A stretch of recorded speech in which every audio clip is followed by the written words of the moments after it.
This is going to be a two-part video, and it is from an early interview with the lady that I refer to as a church lady, and it is pretty obvious that she is very much compassionate with Chris and Katie Proudfoot. She doesn't disbelieve them.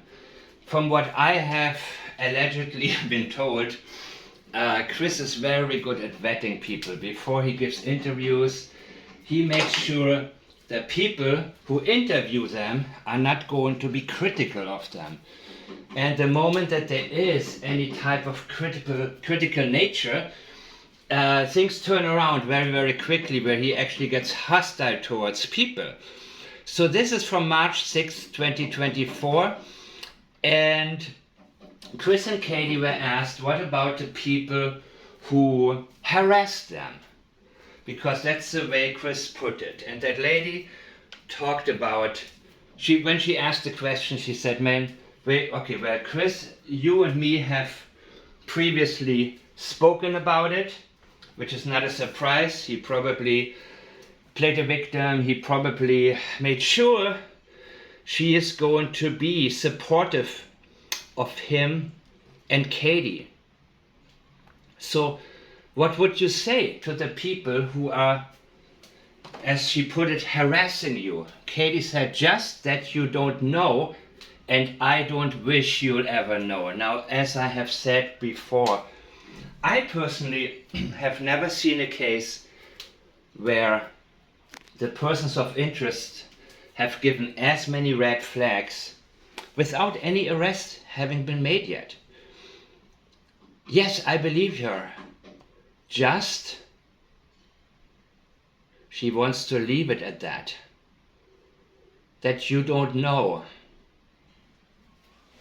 How do you know they don't know? What don't they know? Tell me where I'm wrong. It's the same when somebody comes to me and says, well, I don't believe that. Katie didn't do it, Chris didn't do it, and I don't like you're wrong. Well, tell me what I'm wrong about. I actually want people to examine what I'm doing, and I'm always very happy when I learn something new. So by all means, don't be dismissive. Come to me with specifics. Now there's gonna be another video,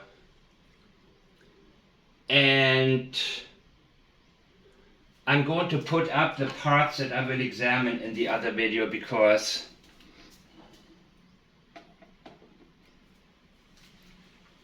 can you see this? It's very significant, and it requires a lot more. I would say that everybody has an opinion. Now that is Chris. Everybody. You're no different than anybody else. You think you're special. Everybody has an opinion. You know. I need to accept that as a premise to whatever comes next. If I interrupt him, if I ask a follow-up question, if I doubt it, I'm the enemy. I am the hater. I am harassing them. He's setting the rules in the interviews. Now, as I've said before, Katie, I believe, is behind the scenes. She's a mastermind. And Chris enjoys being sort of like her mouthpiece, her assistant. He loves to feel superior. He loves to feel intelligent. He loves to teach people, tell them how to live their lives. And so for him, it's a natural role to take on that position, which Katie perfectly hides behind. He's taking the heat. He doesn't mind. And I've said it before. In the honey bun conversation, I have said allegedly, I guess, it's always funny when simple-minded people stonewall you to death, but you ask the right provocative question and they can't help it. They will react. They will tell you more than you plan to find out. But and it's perfectly okay to have that opinion. Wow, thank you, Chris. Thank you so much, dude.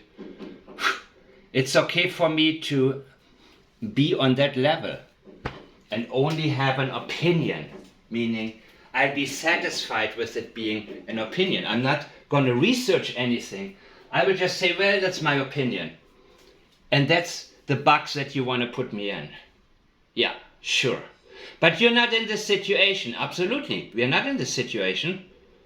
You don't quite understand. We understand something, but not quite.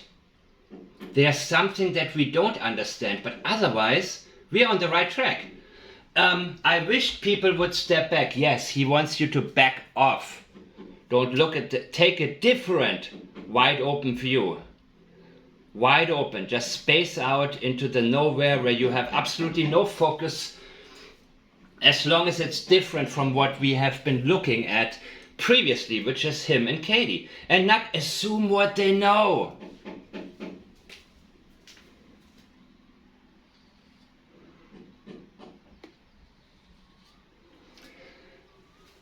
There are things that we know. The so-called haters, they know. He wants to make it look like an assumption, but he can't. His words give him away. People know. People know at least something. They at least know what direction to look in. It's just better to stick to the facts, okay? If they have questions, all they have to do is ask.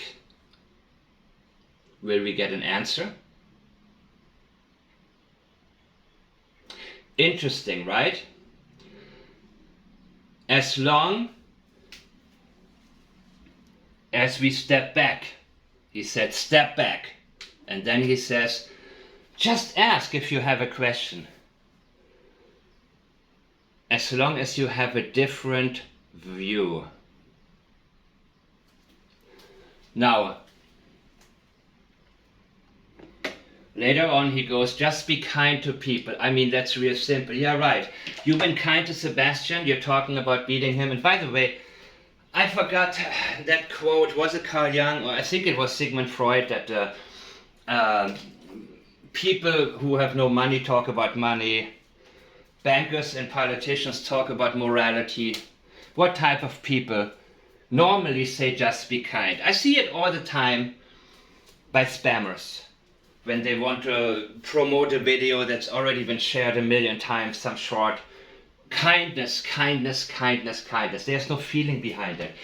It's an empty word. Kindness is something that you show or you shut up. Now the interesting thing was the custody battle. The interviewer, the church lady, as I call her, and that's because she talked about she's going to church and they're praying for Sebastian and so on. And she's perfectly the kind of person that Chris and Katie are willing to talk to. And as has been pointed out to me before, they went on a podcast, right? Or a YouTube live or something like that with not a lot of viewers before they went on mainstream media, where they could have reached millions and millions and millions of people with this. Why? Because they're vetting. They were afraid of the difficult questions. And here you will see it again.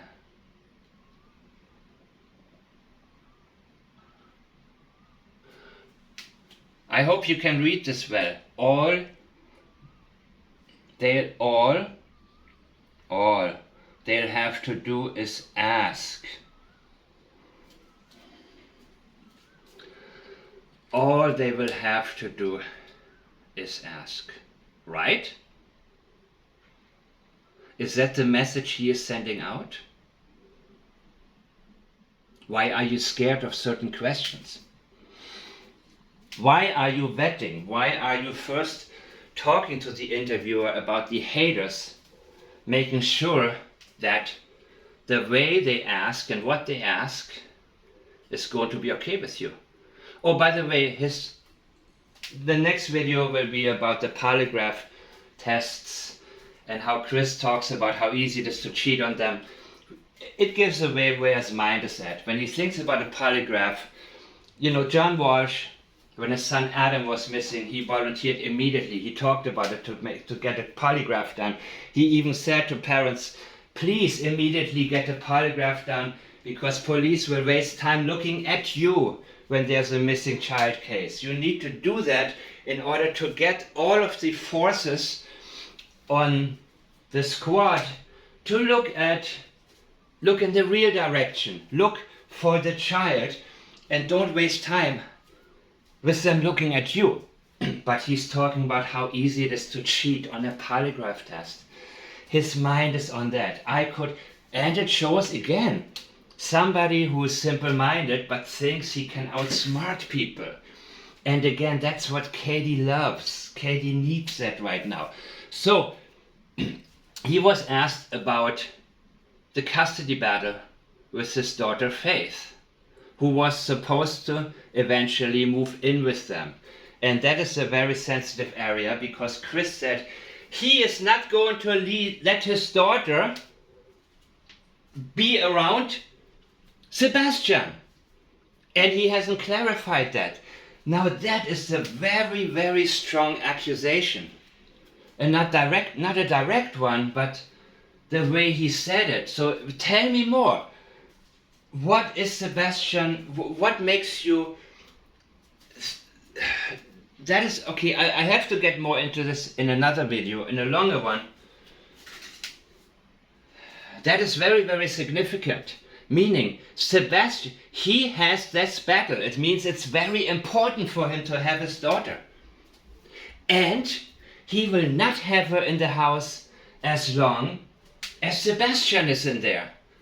And sure, Seth wanted Sebastian, I believe it, but Seth lives alone. Or lived alone. I don't know what he's doing now. And he had a job where he probably maybe worked strange hours and didn't have the capacity to take care of his child the way he needed to, because Sebastian was reportedly a so-called special needs child who needed attention, who needed some supervision. So you couldn't have just given him the key and said, okay, you go to school and then you do your thing and I come back around midnight. That wasn't possible, you know what I mean? And again, I'm not taking any sides except I'm walking on the path or towards the path that the language of the participants leads me towards. So I have, first of all, he laughs when she asked about the court case. He said, so I have a current case that is ongoing in another state. We've requested that case to be sealed because there are some individuals who have taken it upon themselves to put stuff out there that they don't quite know.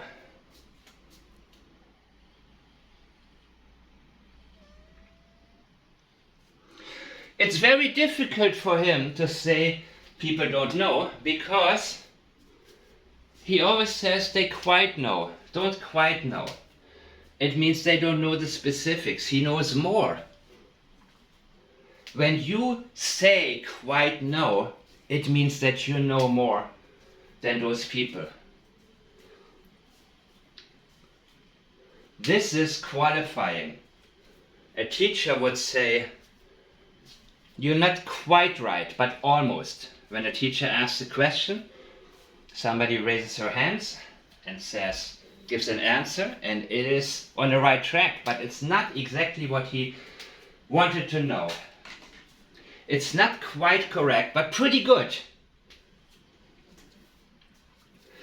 Which all they'll have to do is ask. And I'll tell you, actually he didn't say and, sorry.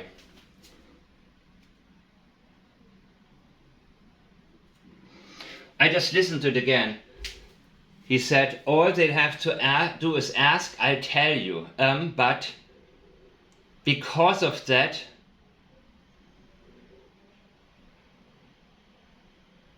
has nothing to do with our son. He says something else that is not very important. I left it out because of the space I was running out of, and I needed to make this video now. Totally different That is totally different. Really?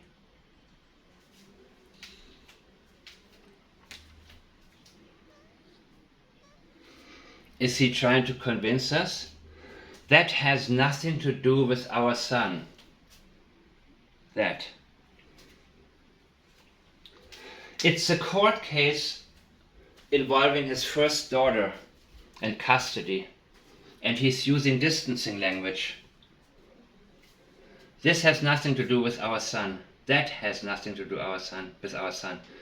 He wants to distance himself from something that would be very close to home, meaning his first child, his only child, his daughter.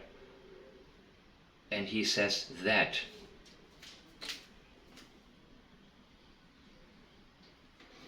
Our son, he wants to convince everybody how much he cares about Sebastian.